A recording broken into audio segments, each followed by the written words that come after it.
நீயாடும் உச்சந்தலையில் பொட்டு வச்சதாறு நான் தானே.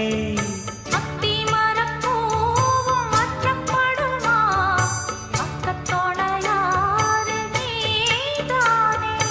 ஆசை பேச்சில்